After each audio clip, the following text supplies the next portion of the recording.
Com a gente aqui o médico geriatra Alexandre Brito. Doutor, bom dia, bem-vindo. O que é então a síndrome da fragilidade? Bom dia, doutor. Muito bom dia, é um prazer novamente estar aqui para essa prestação de serviço voluntária. A síndrome da fragilidade se caracteriza por uma série de condições patológicas, né? É uma síndrome que leva o idoso a se tornar suscetível e vulnerável aos agressores externos ou internos, de acordo com as síndromes, as doenças, as patologias que ele já convive ao longo do tempo. De modo que pequenos fatores podem trazer repercussões grandes, né? E ele tem tendência, portanto, a adoecer sucessivamente ou piorar das condições que já possui. A fragilidade é natural dessa idade, dessa fase da vida ou não? A síndrome geriátrica é uma síndrome, a síndrome da fragilidade é uma síndrome geriátrica, né? Entretanto, não é necessário que o idoso seja longevo, tenha uma idade acima de 80, 90 anos, né? Para poder ter a síndrome da fragilidade.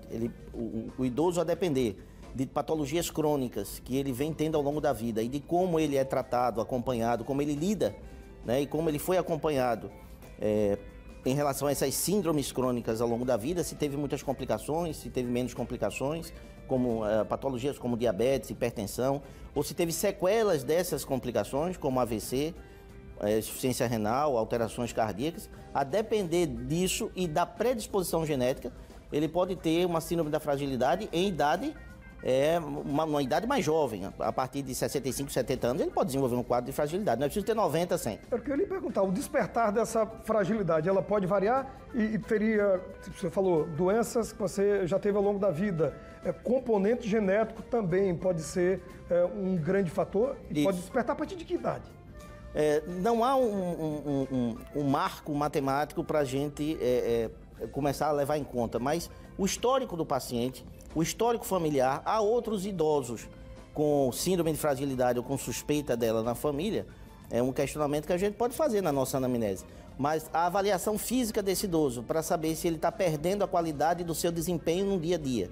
A questão da sarcopenia, que a gente bate muito nessa tecla aqui, que é a reserva músculo-esquelética do paciente, principalmente muscular, né? Essa perda de massa magra ao longo da vida. Se é um idoso que cai dor, né? Um idoso que cai com facilidade, se teve fratura, se está mais lento, se tem questões psicológicas ao longo da vida, quando eu me referi a condições com as quais o paciente vem convivendo ao longo da vida, ele teve depressão, ele está tendo depressão, ou situações correlatas, isso tudo vai deixando o paciente frágil.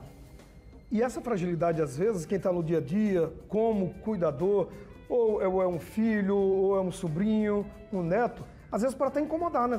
Poxa, você cai demais. Poxa, você está cheio de problema o tempo todo dia você adoece. E por trás dessa sequência de problemas tem essa síndrome que atormenta a vida daquela pessoa que não está adoecendo à toa. É porque ela carrega essa patologia, essa doença. Exatamente. Esses são sinais, muito importante você ter colocado isso, são sinais que podem levar o leigo, o familiar, o cuidador, a desconfiar que ali está sendo desenvolvida uma síndrome de fragilidade. Na verdade, desde as nossas primeiras células na vida embrionária, vou mais além.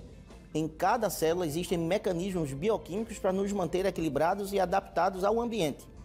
Então, no paciente idoso, essa adaptação também é perdida, né? O que a gente chama de homeostase. Então, essa homeostase, que é um princípio biológico, há uma pobreza nos mecanismos que levam à homeostase, esse equilíbrio, para que a gente viva e se adapte às intempéries do ambiente, né?